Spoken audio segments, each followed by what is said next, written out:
Hello বন্ধুরা, সবার প্রিয় বাঙালির কিচেনে তোমাদের স্বাগত। আজ আমি তোমাদের কাছে নিয়ে এসেছি বিরিয়ানি রেসিপি।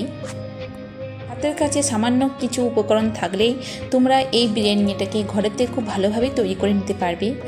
আর এটা হবে রেস্টুরেন্টের মতো খেতে, আর সবাই খুব এটা তৃপ্তি করে খাবে। তাহলে চলো এই বিরিয়ানি রেসিপিটা শুরু করে নেওয়া যাক। বিরিয়ানি করার জন্য আমি 400 গ্রাম চিকেন নিয়েছি। চিকেনটাকে খুব ভালো করে ধুয়ে নিয়েছি। এরপর এই চিকেনটা আমি ম্যারিনেট করব। তো আমি বিরিয়ানি মশলা বানিয়ে নেব।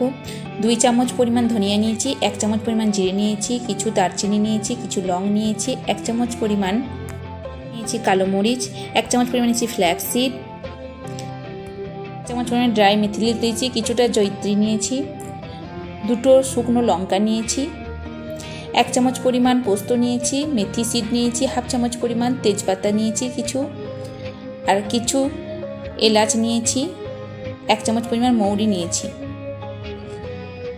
সমস্ত উপকরণগুলো আমি তাওয়াতে দিয়ে একটুখানি ফ্রাই করে নেব। ফ্রাই করে এটাকে একটা মশলা পাউডার আমি বানিয়ে নেব। এখানে আমি 2টো আলু নিয়েছি, আলুর খোসাগুলোকে ছিলে নিয়েছি এবং আলুটাকে সুন্দর করে ধুয়ে নিয়েছি। এবার এটা সিদ্ধ করে নেব। এর মধ্যে আমি প্রথমে দিয়ে দেব কিছুটা পরিমাণ লবণ তোমরা স্বাদ মতো নিতে পারো। এরপর দিয়ে দেব হলুদ পাউডার, লঙ্কা পাউডার, আদা রসুন পেস্ট। এরপর দেব আমি 1 কাপ পরিমাণ দইটা কিন্তু বিরিয়ানির জন্য খুবই ইম্পর্টেন্ট। এটা তোমরা বাড়িতে তৈরি করতে পারো দইটা, বা বাজার থেকেও তোমরা নিয়ে আসতে পারো। 2টা পেঁয়াজ নিয়ে পেঁয়াজগুলো আমি স্লাইস কেটে নিয়েছি। এরপর এই পেঁয়াজগুলো আমি ফ্রাই করে নেব।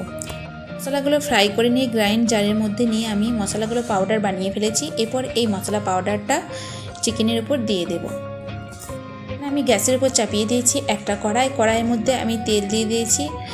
দেখো তেলটা গরম হয়ে এসেছে। এরপর আমি অনিয়নগুলো পেঁয়াজগুলোকে তেলের মধ্যে ছেড়ে দেব। দিয়ে আমি ফ্লেমটাকে মিডিয়াম থেকে লো রেখে আস্তে আস্তে পেঁয়াজগুলো আমি ফ্রাই করে নেব। এখন আমি এই সমস্ত উপকরণগুলোকে চিকেনের সঙ্গে একটু ভালো করে মাখিয়ে নিচ্ছি। খুব সুন্দর করে এটা চিকেনের সঙ্গে মাখিয়ে নিতে হবে। এরপর আমি দিয়ে দেব 1 চামচ পরিমাণ কাশ্মীরি লঙ্কা পাউডার। এদিকে আমি 600 গ্রামের মতো বাসমতি রাইস নিয়েছি। বাসমতি রাইসটা বা বাসমতি চালটাকে আমি ভালো করে ধুয়ে নিয়েছি। ধুয়ে নিয়ে এটাকে জলের মধ্যে আমি রেখে দিচ্ছি, যাতে বাসমতি চালটা জল শোক করে। দেখো পেঁয়াজগুলো আমার ভাজা হয়ে গেছে, এটা গোল্ডেন কালার হয়ে এসেছে, পেঁয়াজগুলো আমার ফ্রাই হয়ে গেছে। তো আমি পেঁয়াজগুলোকে একটা প্লেটের মধ্যে তুলে নেব। পেঁয়াজগুলো তুলে নিয়েছি। এরপর এটাকে কিছুক্ষণ ঠান্ডা হতে দেবো, তারপর গ্রাইন্ড করে নেব। আলুগুলো সিদ্ধ হয়ে গেছে। সিদ্ধ করার সময় আমি কিছুটা পরিমাণ হলুদ আর কিছুটা পরিমাণ লবণ দিয়েছিলাম। এরপর এই আলুগুলোকে আমি ফ্রাই করে নেব। যে তেলে আমি অনিয়ন ফ্রাই করে নিয়েছি সেই তেলেই আমি আলুগুলো ফ্রাই করে নেব। একটা করে আলু আমি তেলের মধ্যে দিয়ে দিচ্ছি। এদিকে আমি 2টো কাঁচা লঙ্কা চিকেনের মধ্যে দিয়ে দিয়েছি কেটে। আর আমি যে পেঁয়াজটা ফ্রাই করে রেখেছিলাম সেই পেঁয়াজটা আমি পেস্ট বানিয়ে নিয়েছি, ওটাও আমি চিকেনের মধ্যে দিয়ে দেব। এরপরে চিকেনটাকে ভালো করে মাখিয়ে নেব। ঢাকা দিয়ে 1 ঘন্টা মতো রেস্টে রেখে দেবো। তোমরা চাইলে 2 থেকে 3 ঘন্টা এটা রেস্টে রাখতে পারো। আর যদি তোমরা সকালে বিরিয়ানি বানাও তাহলে রাত্রে তোমরা চিকেনটা ম্যারিনেট করে রাখতে পারো। করার সময় মশলা পাউডার বাড়িতে যদি বানিয়ে তোমরা বিরিয়ানি করো তাহলে কিন্তু বিরিয়ানিটা আরও সুন্দর হবে। তোমরা চেষ্টা করবে সবসময় মশলা পাউডার বাড়িতে বানানো। আলুগুলো ডিপ ফ্রাই হয়ে গেছে। এরপর আলুগুলোকে আমি একটা প্লেটের মধ্যে তুলে নিচ্ছি। বাসমতি রাইসটাকে জলের মধ্যে আমি ভিজতে দিয়েছিলাম, ওটা আধা ঘন্টা হয়ে গেছে। এরপর বাসমতি রাইসটাকে আমি সিদ্ধ করে নেব। সিদ্ধ করার জন্য আমি একটা হাঁড়ি চাপিয়েছি গ্যাসের মধ্যে, তাতে আমি জল দিয়েছি। জলের মধ্যে দিয়ে দেব আমি স্বাদ মতো লবণ তোমাদের অনুযায়ী তোমরা কম বেশি করতে পারো। আমি এখানে 4 চামচ পরিমাণ লবণ দিয়েছি। এরপর আমি দিয়ে দেব কিছুটা পরিমাণ পাতিলেবুর রস। পাতিলেবুর রস যদি জলের মধ্যে দেওয়া হয় তাহলে চাল যখন সিদ্ধ হয় তখন ভাতটা ভেঙে যায় না। ঢাকাটা লাগিয়ে আমি জলটা ফুটতে দেব। এই কড়াইয়ে আমি পেঁয়াজ আর আলুটা ফ্রাই করে নিয়েছিলাম, সেই কড়াইয়ে আমি চিকেনটা রান্না করে নেব। এখানে তেলের পরিমাণ কিছুটা বেশি আছে, সেই জন্য আমি একটা বড় চামচ নিয়েছি। এই চামচ দিয়ে আমি তেলটাকে তুলে নেব।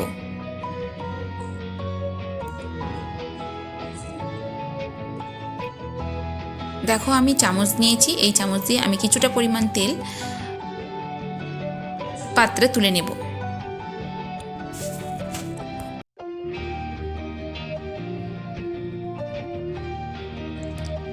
এখানে আমি কোনো কিন্তু গোটা মশলা ব্যবহার করিনি, কারণ সমস্ত গোটা মশলা আমি পাউডার বানিয়ে চিকেনের মধ্যে দিয়েছি। তো এখানে আমার কোনো গোটা মশলা লাগবে না। এরপর আমি চিকেনটাকে তেলের মধ্যে দিয়ে দেব।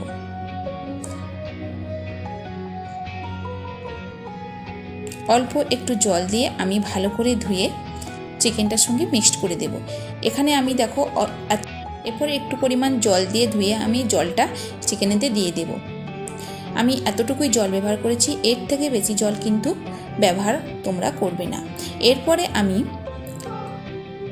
নেড়ে ছেড়ে চিকেনটাকে তেলের মধ্যে মিক্সড করে নেব সুন্দর করে। তারপরে আমি এটাকে ঢাকা দিয়ে 10 মিনিট চিকেনটাকে কুকিং করে নেব।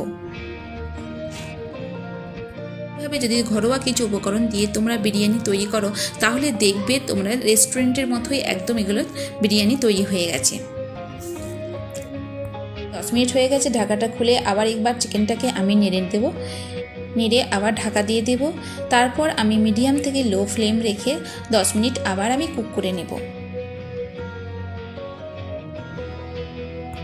জলটা দেখো ফুটে এসেছে। এরপর আমি বাসমতি রাইসটা জলের মধ্যে দিয়ে দেব। খুব সাবধানে দিতে হবে, নাহলে ফুটন্ত জলটা গায়ে এসে লাগবে। একটা ছোট্ট বাটিতে দেখো কিছুটা পরিমাণ কেশর নিয়েছি। এরপর গরম গরম দুধ এই কেশরের মধ্যে ঢেলে দেব। গরম দুধ যখন কেশরের মধ্যে ঢালবো তখন দেবে দুধের একটা কালার চলে আসবে আর একটা সুন্দর গন্ধ আসে কেশর থেকে। এরপর এটা আমি সাইডে রেখে দেব। ঢাকা খুলে দেখব চিকেনটা একদম তৈরি হয়ে গেছে। এর মতো অবস্থায় আমি আলুগুলো চিকেনের মধ্যে দিয়ে দেব। চিকেনের যে মশলাটা আছে, মানে যে হালকা হালকা যে গ্রেভিটা আছে, ওটার সঙ্গে আমি আলুগুলো ভালো করে মিক্সড করে নেব। এরপর আমি আঁচটা বন্ধ করে দেব, ঢাকা লাগিয়ে কিছুক্ষণ এটাকে রেস্টে রেখে দেব। আমি একটা তাওয়া নিয়েছি, তাওয়াটাকে গ্যাসের মধ্যে চাপিয়ে দিয়ে ফ্লেমটাকে হাই রেখে 5 মিনিট তাওয়াটা গরম করে নেব।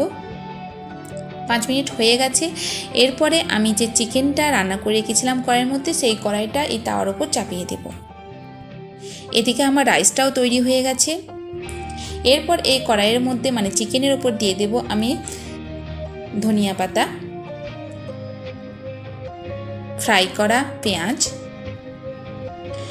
এরপর অল্প অল্প করে আমি রাইসটা এর ওপর দিতে থাকবো। এইভাবে দিতে দিতে আমি পুরোটাই ভর্তি করে নেব। গোলাপ জল, এটা আমি কেশরের যে দুধটা রেখেছিলাম সেই দুধের মধ্যে এটা আমি হাফ চামচ পরিমাণ দিয়ে দেব। সুন্দর করে একটু মিক্সড করে নেব। এরপর এই দুধটা আমি রাইসের ওপর চামচ দ্বারায় অল্প অল্প করে দিতে থাকবো। একবারে কিন্তু দিয়ে দেব না, এইভাবে অল্প অল্প করে চামচ দিয়ে রাইসের ওপর দিতে থাকবো।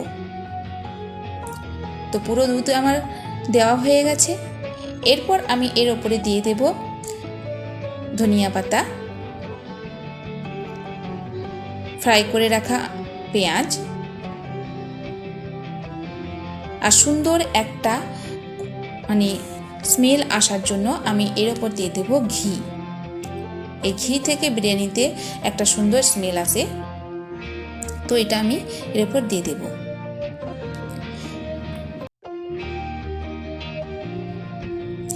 এরপর এটাকে ঢাকা লাগিয়ে দিয়ে আমি 20 মিনিটস থেকে 30 মিনিটস এটা গ্যাসের উপর এইভাবে রেখে দেব। এই ঢাকার যে হোল আছে এই হোলটা আমি বন্ধ করে দেব পেপার দিয়ে।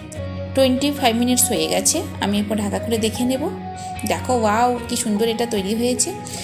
তো চলো নিচে যে মাংস বা মাংসের যে মশলা আছে সেই মশলাটা আমি এই রাইসের সঙ্গে মিক্সড করে নেব। খুব সুন্দর করে ধীরে ধীরে এটা মিক্সড করতে হবে, না হলে এই যে চাল মানে রাইসটা আছে এগুলো ভেঙে যাবে। দেখো আমি খুব সুন্দর করে আস্তে আস্তে করে মিক্সড করে নিচ্ছি। এটা আমার দেখো মিক্সড হয়ে গেছে। এরপর আমি এটা প্লেটে নিয়ে নেব। তো বন্ধুরা, আমার রেসিপি যদি তোমাদের ভালো লেগে থাকে তাহলে তোমরা আমার ভিডিওকে লাইক করো, শেয়ার করো আর আমার চ্যানেলকে সাবস্ক্রাইব করো। Thank you.